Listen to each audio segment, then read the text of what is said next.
It's a bright and freezing December morning at Concordia College in Moorhead, Minnesota, but someone here is on the hunt. He's chasing down a drop of knowledge in an ocean of material, doing research the old-fashioned way. With the advent of online research tools, this has become a lost art for many, but Gage knows there is something more enriching by physically interacting with the text. He has a feeling that he might just pick up something extra from this endeavor, so he searches on.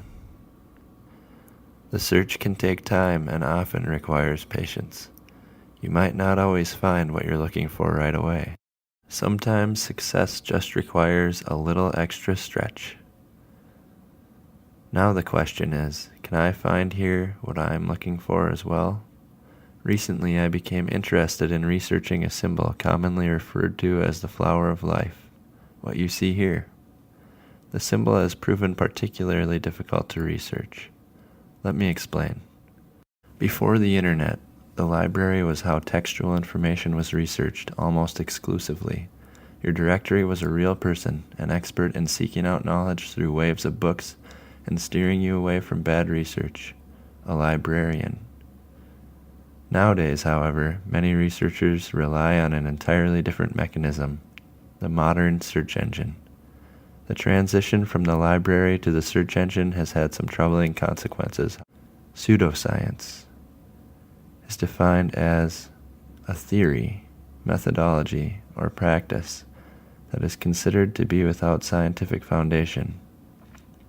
When physical books were the main source of knowledge, much more of this false science was filtered out by editors, publishing houses, peer reviewers, and librarians. But the internet, despite all its benefits, allows a much broader field of people to become authors. Bad researchers have taken advantage of this across almost all fields of study. To sum it up, pseudoscience, while it has always been around, is now easier than ever to find. It plagues the papers, research, and beliefs of those who have put too much faith into the web and may have forgotten or never been taught how to hunt for specific knowledge among thousands of hand-selected works in a real library. Here's my problem. Because the so-called flower of life has been hailed as a sacred object by several New Age zealots, it has gained cult following that has rendered an academic pursuit of it via the internet nearly impossible. Apparently none of these people know or care to reference their statements and images. Watch. There is literally nothing about the flower of life that I can use as references from any of the Google search results. They all lead to nowhere. Every piece of information is pulled from a New Age author. Here, I've compiled every book I could find on what the library has on historic symbols.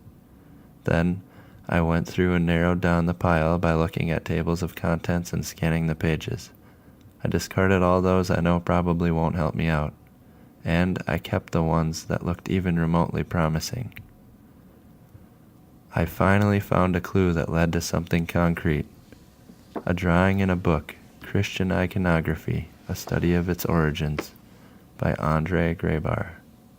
This matched perfectly with a section of the Flower of Life. Even though this is an exciting lead, there are still many questions that we're left with about the flower of life. It is our duty as researchers to ask the toughest questions.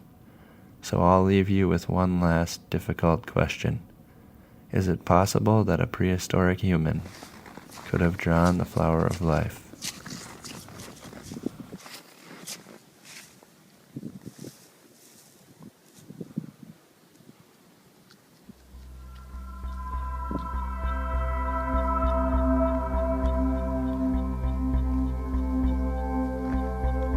Ah, ah, ah, ah, ah.